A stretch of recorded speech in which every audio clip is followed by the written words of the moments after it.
Bonjour à tous, chers amis. Nous sommes jeudi soir, 8 octobre. Bien. Ah, j'ai fait un score fantastique en l'espace de 2 jours. J'ai dû faire 1400 vues. C'est de plus en plus bas. Mon Dieu. Bon. Alors, dernière nouvelle, triste nouvelle. Val d'Oise, 2 policiers blessés par balle à Herblay, leurs armes dérobées, et ils se sont fait tirer dessus avec les mêmes armes. Hein. Ils se sont fait massacrer, d'après ce qu'a dit le ministre, et un est en état très très très très grave, il risque de mourir. C'était donc dans la nuit cette nuit, de mercredi à jeudi. Voilà. Donc ils ont pris des balles, je crois, avec leurs propres armes. Hein. Petit détail symbolique, dans l'équipe à Zemmour sur CNews, il y a un cas de Covid et donc du coup, il y a des règles sanitaires à tenir et donc il y a un éloignement de Zemmour, je crois. Voilà. Bon, effectivement, sur Zemmour, oui, il avait dit les jeunes migrants non accompagnés, c'est des violeurs, c'est des voleurs, etc., etc. Oui, il a exagéré, c'est pas tous. Mais enfin, bon, l'autre jour, j'ai vu passer un article qui nous disait que dans une gare, dans une gare, 7 mineurs étrangers épinglés à la gare avec 17 téléphones et puis des bijoux, etc., etc. Hein, voilà. Par la police, la sûreté ferroviaire. Voilà. Donc en fin de compte, c'est pas tout faux non plus, hein, largement. Hein. Et, enfin, de toute façon, on avait des chiffres officiels sur Paris, je crois que c'était 60% des délits, hein, c'était des mineurs non accompagnés. Voilà. Bon.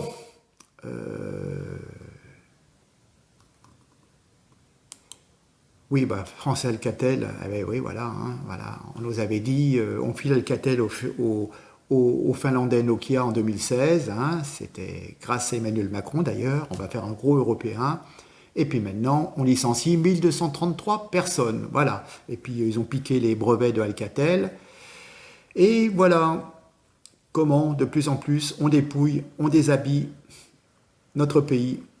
Voilà.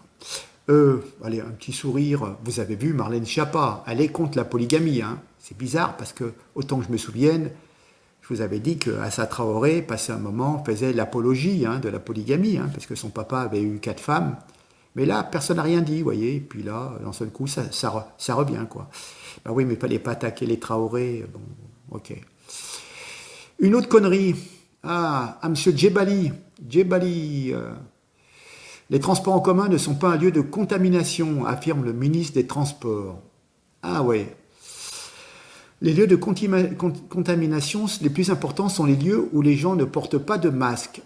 Ce sont dans les lieux clos, voilà, hein, bien sûr, voyons. Hein. Quand vous voyez les gens comme ils s'entassent dans le métro, vous prenez peur. Heureusement que je ne suis pas...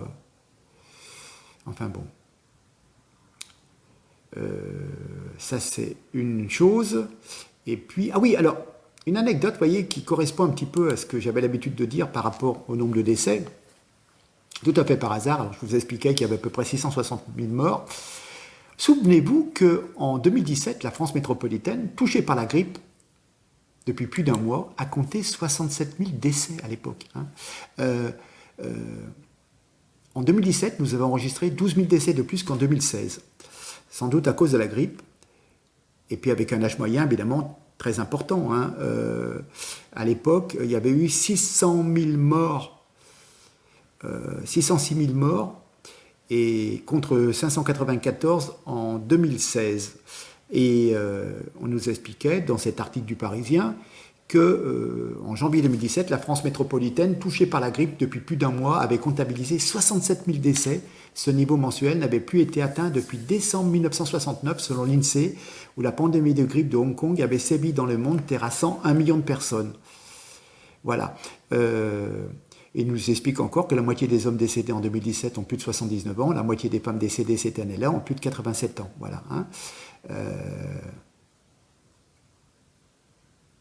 Moins de 8% des femmes décédées avaient moins de 60 ans, contre 14% pour les hommes. Voilà.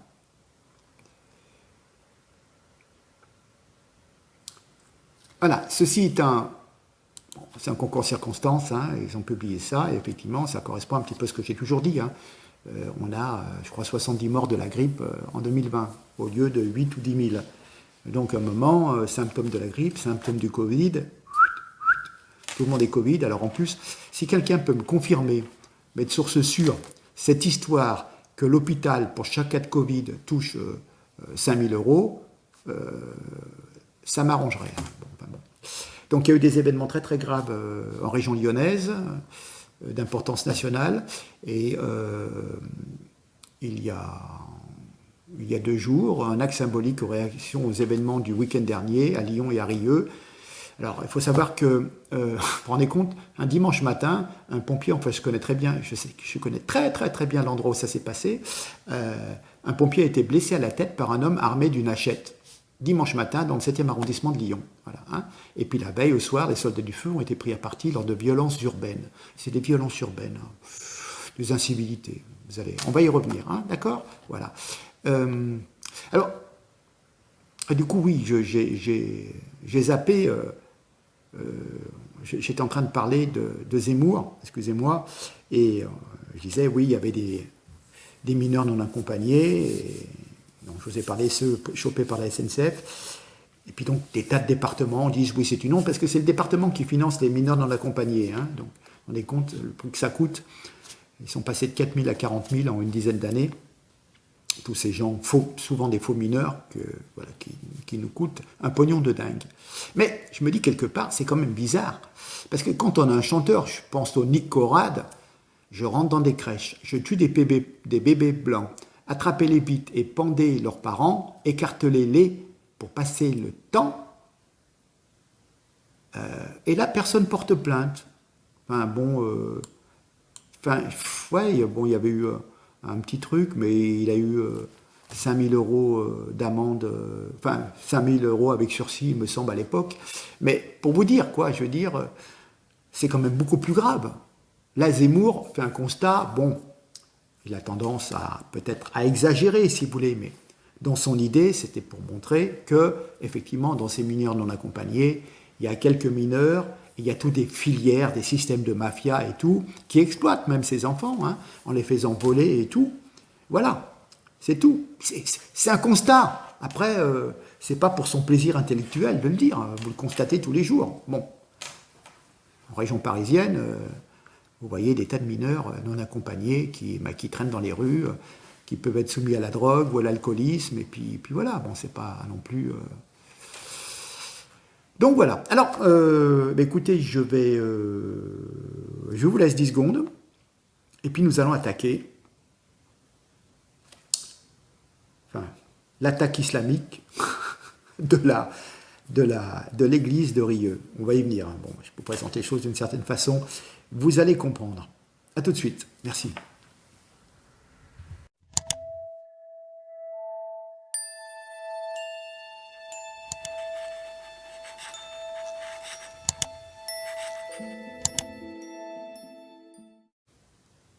Je reprends donc. Me revoilà. Donc, samedi dernier, hein, l'église Saint-Pierre-Chanel de Rieux-la-Pape a été incendiée.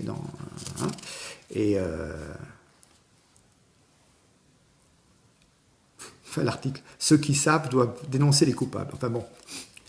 Alors, une église catholique a été prise à partie pour cible à Rieux-la-Pape, cette église moderne en béton, au cœur du quartier le plus populaire de cette ville, de la banlieue lyonnaise, hein, a vu un véhicule enflammé précipité sur sa façade.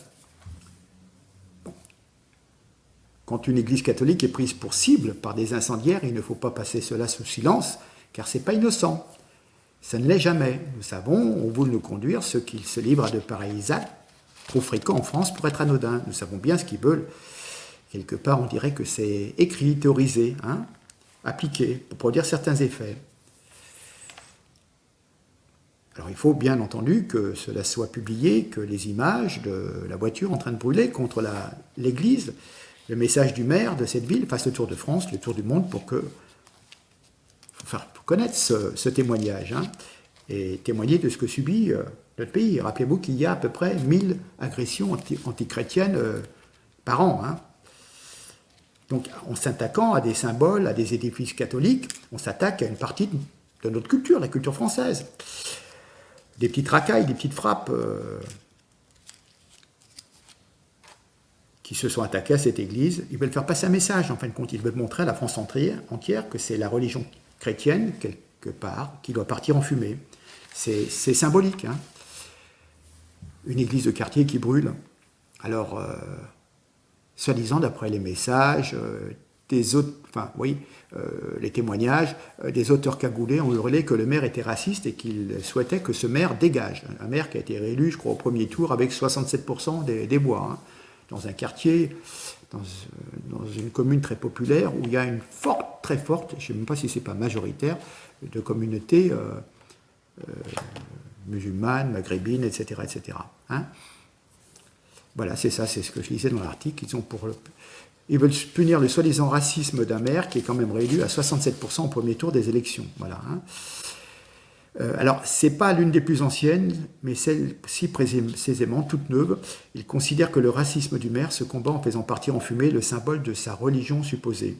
Alors, Alexandre Vincendet, qui est le maire, ce n'est pas vraiment une grenouille de bénitier, hein, mais c'est le symbole. Pour combattre le racisme, on précipite un véhicule enflammé sur une église.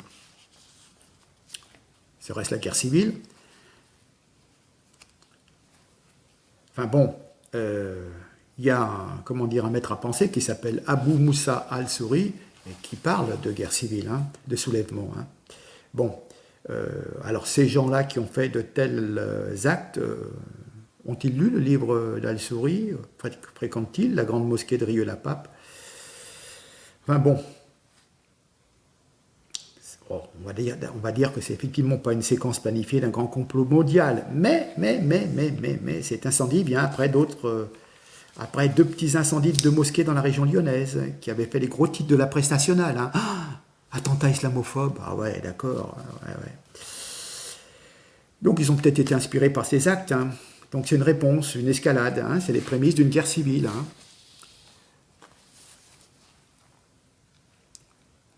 Il faut absolument que les coupables soient retrouvés morts d'état de nuire. Hein.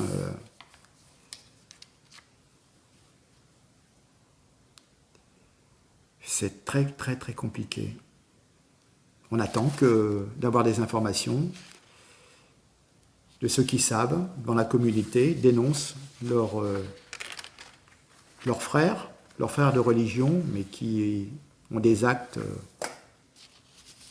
très spéciaux. Alors, quand même, moi je regarde pas trop la presse, la télé, les médias, mais je ne sais pas si vous en avez parlé. Bon, la presse locale en a parlé, la chaîne locale en a parlé aussi, mais est-ce que vous l'avez vu sur les médias principaux, TF1, France 2? Je ne suis pas sûr. Je vous explique. Samedi 3 octobre au soir, aux alentours de 21h, dans deux lieux différents du quartier Ville-Nouvelle, un commando d'environ 10 individus vêtus de noir et cagoulés a mis le feu à une dizaine de voitures, dont l'une qui a été positionnée contre l'église Saint-Pierre-Chanel. Les pompiers arrivent en intervention environ 21h30. Ils sont caillassés par des jeunes qui ont pris, semble-t-il, le relais des grands frères qui étaient encagoulés. Donc, il y a eu un premier article pondu, et ensuite, il y a d'autres articles, des mises à jour, avec donc la photo de l'église et la voiture brûlée dessus. Donc, réaction du maire, bien entendu.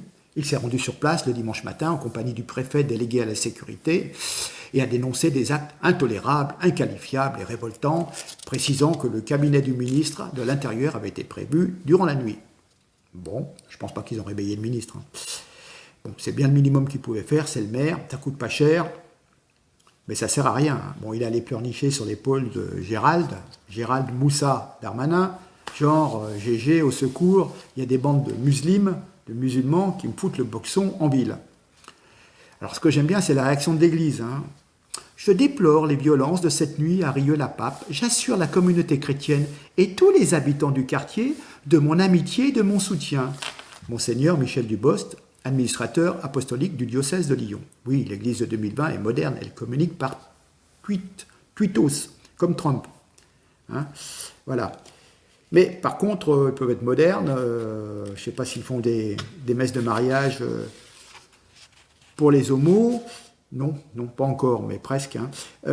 En tout cas, il y a un point sur lequel les catholiques n'ont pas changé.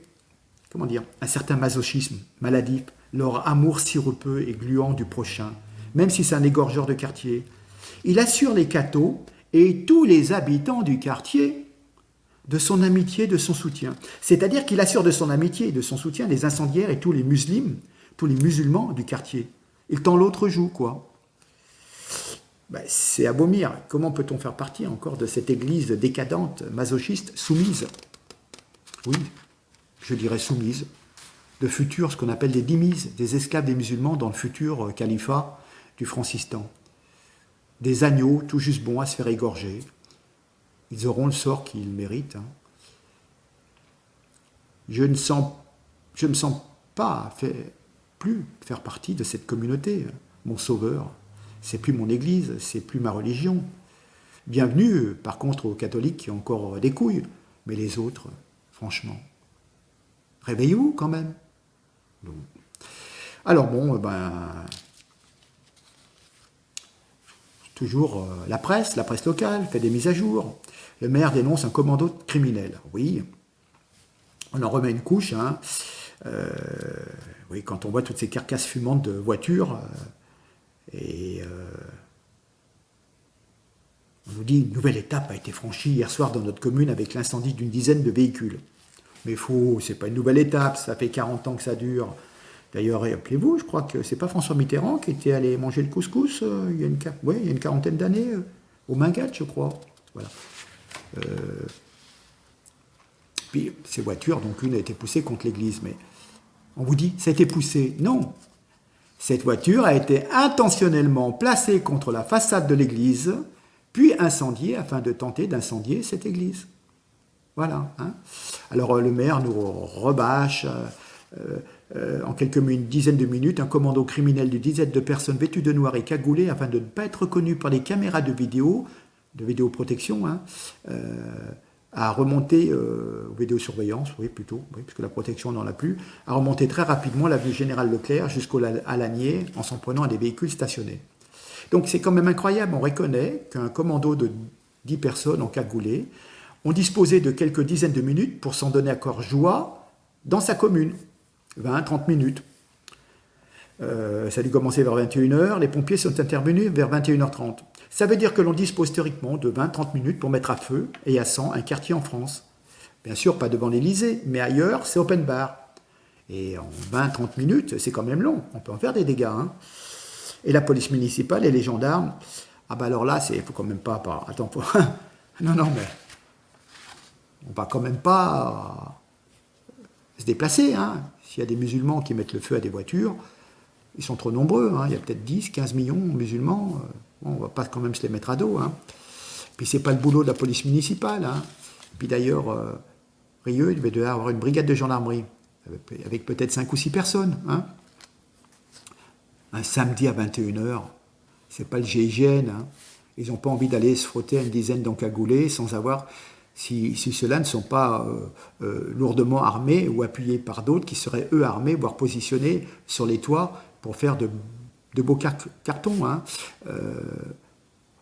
Ça peut vite devenir un traquenard, ce genre de truc, et on peut se faire descendre. Hein. On peut se faire descendre. Donc ils n'étaient pas pressés. Hein.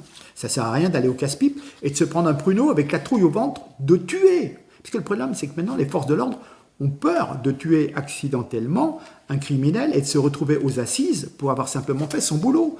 Et alors à ce moment-là, on est lâché par tout le monde, la hiérarchie, les juges, les politiques, les journaleux te traînent dans la boue, sans compter, disons, que la communauté, la smala, comme on pourrait dire, hein, en étant gentil, l'ouma des croyants, qui met 100 billets sur ta tête pour te faire égorger quand tu seras en prison.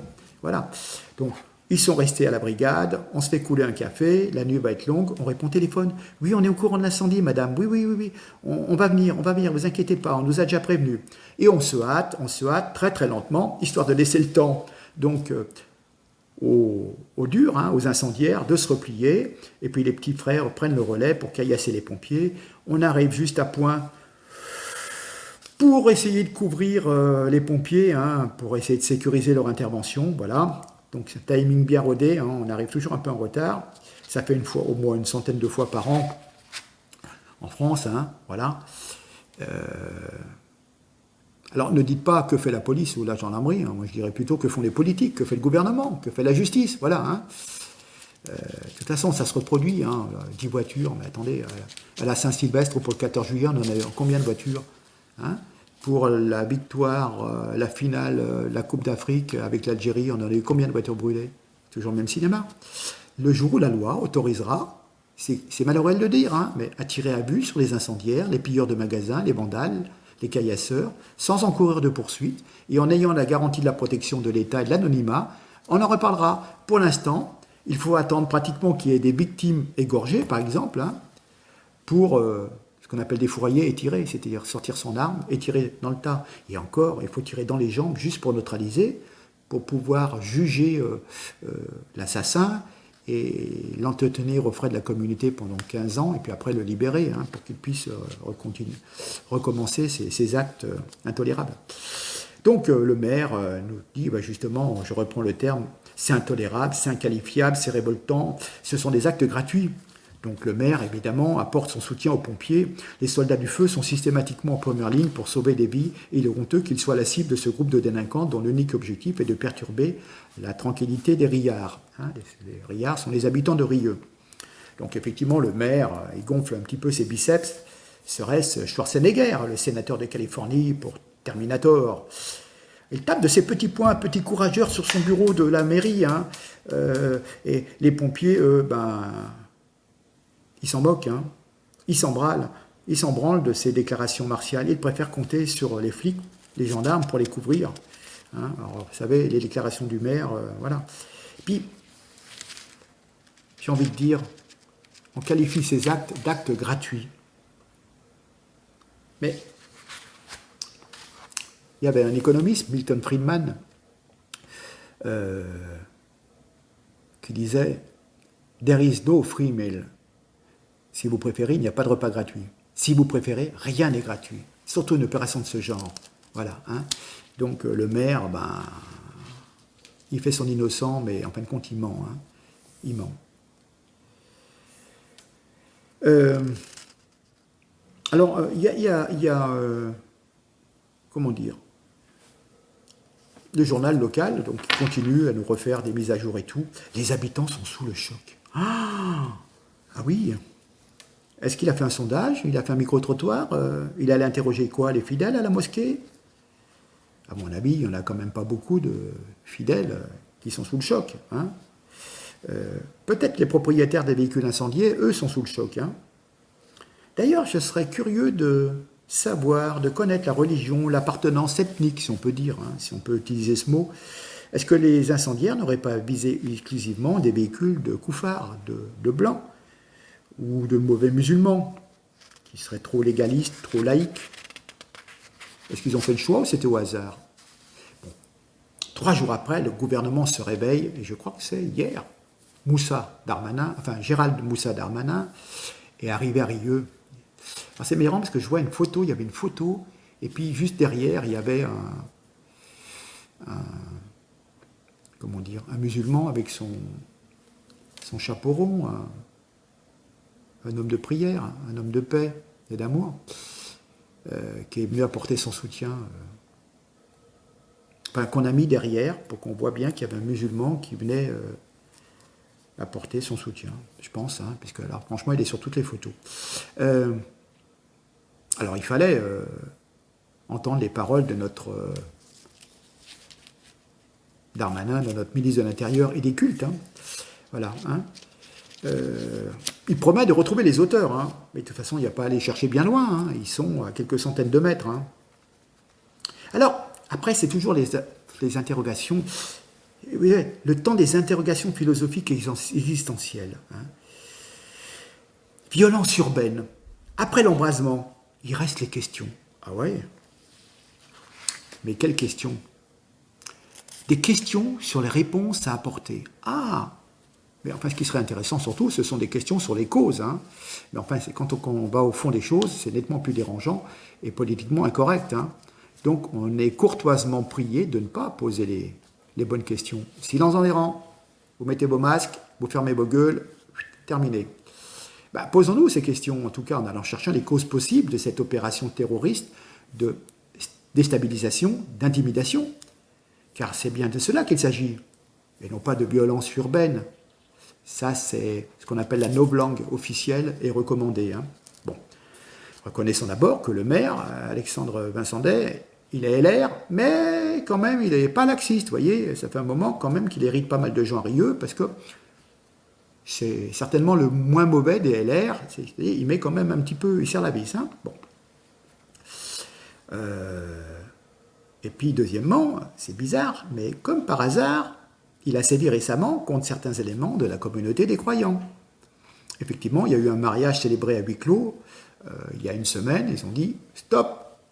Les gens ont foutu le bordel dans toute la ville, comme d'habitude. Hein, et si vous voulez, il a dit « C'est bon, les parents, les témoins, terminé, les autres dehors. » Je vous rappelle qu'il y avait eu la même chose à Bron il y a 15 jours, 3 semaines. Comme par hasard, le soir même, des voitures ont été brûlées. Donc, vous comprendrez, cette opération ne serait-elle pas une vengeance et un avertissement suite à ces affaires?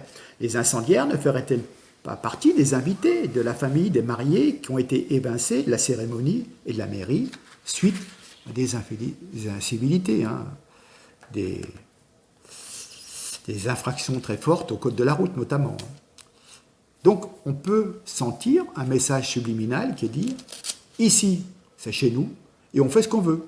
Si on veut foutre le bordel dans ta putain de ville au prétexte de célébrer un mariage, voilà, on continuera. C'est pas toi, le maire, qui va nous en empêcher. Hein, ta belle église toute neuve, on va la brûler. Hein, je jure sur la tête de la mère. Non, je jure sur la Mecque. Hein, voilà. Donc, quelque part, on fait ce qu'on veut. Toi, le maire, ferme ta gueule. Fais-toi tout petit. Hein, parce que si on veut foutre le bordel, on peut le foutre. Hein. Enfin bon, ce sont des soi-disant incivilités qui sont courantes depuis peut-être au moins 30 ans. Hein. On est bien loin des coups de klaxon, bon enfant, des Gaulois en cortège de mariage. Et là, on relève plus des coutumes musulmanes, dont notamment ce qu'on peut appeler, rappelez-vous, des fantasias, avec des coups de fusil tirés en l'air, des courses de chameaux, etc. Vous voyez, ben, il y a un côté folklorique. C'est les coutumes. Et qu'est-ce que vous voyez quand il y a un mariage issu de certaines minorités? Des coûteuses berlines, cabriolets, ultra-longues, berlines, oui, des ultra-longues berlines américaines, louées pour la circonstance, ou parfois achetées avec les revenus du business, hein, de commerce illicite de certains produits. Voilà, super repas, orchestre, sono, établissements loués, des vêtements, classe, hein, pour donner l'impression de richesse, d'opulence, pour que les mariés aient accès eux aussi à cette richesse dans leur vie de couple. On pourrait presque croire que c'est un rituel magique et superstitieux, tout à fait païen, qui n'est pas absent d'ailleurs dans d'autres religions, d'ailleurs, mais avec quand même plus de retenue et moins de violence et d'agressivité sous-jacente. Si on peut retrouver un petit peu ça chez les narcotrafiquants, vous savez, les latino-américains, c'est des racailles version Cato, et qui aussi se la jouent avec les chaînes, etc., les grosses bagnoles et tout. Voilà. Mais bon, soyons contents. Monsieur le maire de Rieux, on ne va pas se plaindre. Hein. On n'a pas encore droit aux rafales de Kalachnikov, hein, comme dans les mariages au Pakistan, Afghanistan, Tchétchénie, etc., etc. Pas encore, enfin du moins. Hein. Est-ce qu'on peut croire, quand on voit ce défilé lors de mariage, est-ce qu'il n'y aurait pas un message subliminal qui dit « On a plus de pognon que vous, bande de coufards minables, on fait ce qu'on veut ici, maintenant c'est chez nous, pas chez vous, et on vous emmerde. » Vous voyez, ils s'imposent, et ils font ce qu'ils veulent. Mais je trouve qu'ils devraient aller célébrer leur mariage au bled, chez eux. Ils pourraient peut-être retrouver certaines coutumes, pratiquer certaines coutumes, enfin bon, voilà. Quelles pourraient être d'autres raisons d'incendier? Oui, vous voyez, on a rénové l'église, hein, bon, qui reste malheureusement vide de toute façon. On aurait pu bâtir une nouvelle mosquée, ou rénover la mosquée Al-Salem, qui a besoin d'être rénovée, voilà. Il y aurait de 3 à 5 mosquées au lieu de prière à Rieux. C'est peut-être pas assez, donc ils ne sont pas contents. Voilà. Hein. On peut effectivement établir un lien. Il y avait eu une tentative d'incendie, 2 tentatives d'incendie dans une mosquée à Perrache, et puis une autre à Bron, durant cet été, le 13 et le 6 et le 13 août. Bon. Est-ce que c'est peut-être un retour? Mais je ne pense pas. Hein. Je ne pense pas. J'ose espérer que ce ne sont pas des tentatives d'incendie de mosquées qui seraient perpétrées par les musulmans eux-mêmes pour renforcer encore plus leur discours victimaire, hein, et aller pleurnicher chez le maire pour obtenir la subvention pour restaurer en mieux, voire obtenir la construction d'une mosquée digne de la deuxième religion de France. Hein. On peut se poser la question, mais je ne pense pas que les musulmans aient un esprit particulièrement pervers qui serait totalement étranger à leur mentalité. On sait que cette mentalité est façonnée par une religion d'amour, de tolérance et de paix. Donc je n'ose émettre cette situation. Ce serait une pensée islamophobe, donc illégale. Donc je ne me pose pas la question. Hein. Je vous demande d'éviter de penser à ça. Hein. Il a noté que Kamel Kaptan, le recteur de la grande mosquée de Lyon, s'est indigné des tentatives d'incendie des 2 mosquées lyonnaises, mais à ce jour, moi personnellement, je n'ai pas vu de commentaires indignés sur l'incendie de l'église de Rieux. Comme je vous le disais, ils ont parfois du mal à se sentir faisant partie quand même d'une communauté nationale. Hein. Puis il faut restituer aussi l'événement dans le contexte de l'actualité nationale et internationale. On est en plein procès Charlie Hebdo. Est-ce qu'il n'y a-t-il pas un autre message en disant « Attention, on fait encore ce qu'on veut en France, et si on veut refaire un Bataclan demain, voilà, on le fait ». Actuellement, au niveau international, une guerre oppose en ce moment un pays chrétien, l'Arménie, à un pays musulman agresseur, l'Azerbaïdjan, soutenu par l'ensemble du monde arabo-musulman. Et aussi par Israël, hein, qui lui a vendu, je crois, pour 80 millions de dollars. Oula, donc c'est les méchants sionistes, ça, qui ont vendu des armes aux musulmans pour taper sur des chrétiens. Tada, tada, ah. Ok, bien sûr, la France soutient l'Arménie et le sultan Erdogan soutient l'Azerbaïdjan, bien sûr. Hein. Donc, Erdogan, là aussi un message, hein. Nous les musulmans, on fait ce qu'on veut hein, dans ta France. Hein. Si tu veux Macron, on te la met à feu et à sang, hein. On fait ce qu'on veut. Hein. De toute façon, bientôt, elle sera à nous, la France. Donc, 20 ans, 30 ans, on n'est pas pressé. Hein. Ça tombera tout cuit. Hein. Vous vous rendez compte, parce que Macron, Choupinet, a eu l'insolence de défendre l'Arménie et même de prétendre que 300 mercenaires musulmans auraient quitté la Syrie direction le front en Azerbaïdjan. Bien sûr, ils sont passés par la Turquie. Hein. De toute façon, sur leur page Facebook, les mecs, ils se mettaient en photo. Et puis, je crois qu'on a même leur salaire. Hein. Je ne sais pas s'ils ne touchent pas 2000 €, 2000 $ ou quelque chose comme ça, hein, pour aller se battre en Azerbaïdjan. Hein. Alors, du coup, la Turquie nous fait de la pression. Ils vont nous lâcher des migrants en direction de la Grèce, voilà. Mais je voudrais attirer votre attention sur le fait qu'aucun média qui commente cette guerre ne prononce vraiment les termes, les mots chrétiens et musulmans. Il y a 2 pays belligérants, ce qui est pourtant bien le cas. Ce n'est pas une guerre juste territoriale. Le Novgorod-Karabakh a voté par référendum son indépendance de l'Azerbaïdjan il y a 30 ans, avec une population très majoritairement arménienne, qui a voulu s'affranchir du joug musulman. C'est donc surtout une guerre religieuse quelque part. D'ailleurs, le sultan Erdogan exige l'expulsion manu militari de tous les Arméniens, c'est-à-dire donc de chrétiens, de cette province pour la repeupler avec de bons musulmans. Donc, vous voyez, c'est un mix de plusieurs causes possibles qui s'emboîtent les unes dans les autres. Et d'ailleurs, on peut supposer, compte tenu quand même de la forte communauté turque en France, si ce n'est pas aussi une menace, hein, s'il n'y a pas des agents de subversion pour soulever un petit peu les personnes et les remonter contre la France. Mystère. Enfin bon. Donc, il n'y aura pas de revendication. Hein, on vous dit c'est des incivilités, bien sûr. Hein. Et puis on laisse l'adversaire, la France et les Français, dans un état d'ignorance et de doute, un petit peu anxiogène, histoire de faire flipper tout le monde, le maire, les forces de l'ordre, le gouvernement. Violence urbaine, non. C'est une opération presque terroriste d'intimidation. Appelons un chat un chat. On va se taper votre église. Vous nous avez fait chier pour le mariage, pour nos mosquées, pour le truc. Maintenant, nous, on fout le bordel chez vous. Voilà. Donc nous sommes en guerre, mais pas contre un virus, mais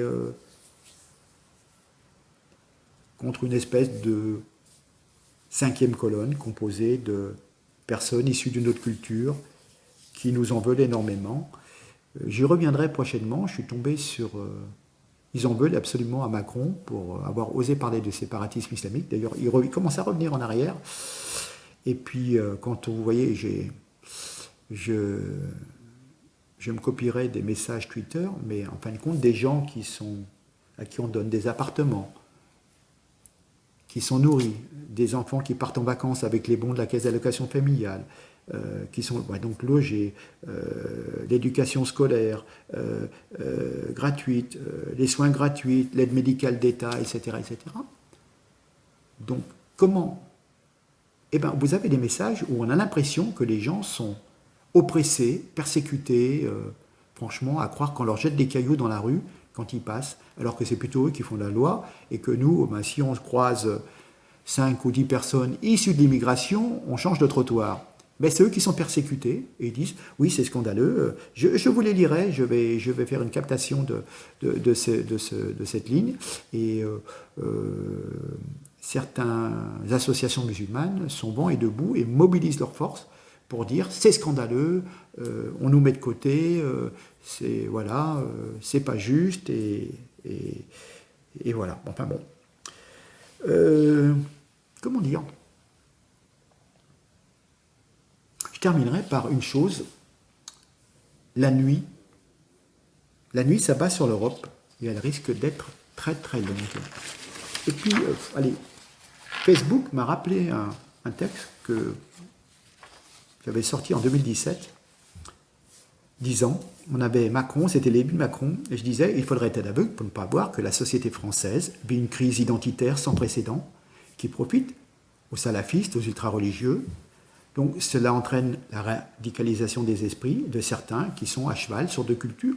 C'est pas être raciste que de le constater. Hein. Et comment la France pourrait-elle se satisfaire d'une soi-disant identité heureuse prônée par un président élu par seulement un quart des électeurs? On ne peut que constater ce repli identitaire, car malgré leur papier d'identité, leur scolarité, leur vécu en France, de nombreux jeunes ne se sentent pas français. Donc, et on revient un petit peu sur ce que j'ai déjà dit précédemment ou dans d'autres vidéos, qui pourrait croire que la religion n'a aucune influence dans les quartiers abandonnés de la République. Les débats imposés par les salafistes prennent en otage des millions de musulmans français et perturbent le débat politique. Les véritables défis que notre pays doit relever sont occultés par des histoires de religion.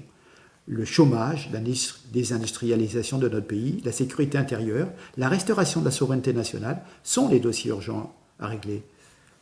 La sécurité, la tranquillité pour tous. Vous voyez ce que je veux dire? Voilà, c'est pas... Je n'ai de haine contre personne. C'est un constat, c'est le constat de tous les jours, malheureusement. Comment voulez-vous? Et je dis, il y a des gens qui sont pris en otage parce qu'ils font partie d'une communauté, donc ils n'osent pas désavouer leurs cousins, leurs frères dans la religion, qui font partie de la communauté de l'Oumma. Donc ils sont un peu à porte-à-faux. Ils désapprouvent peut-être, mais ils ne se prononcent pas. Et donc du coup, on ne les entend pas. Sur ce, en espérant d'avoir des nouvelles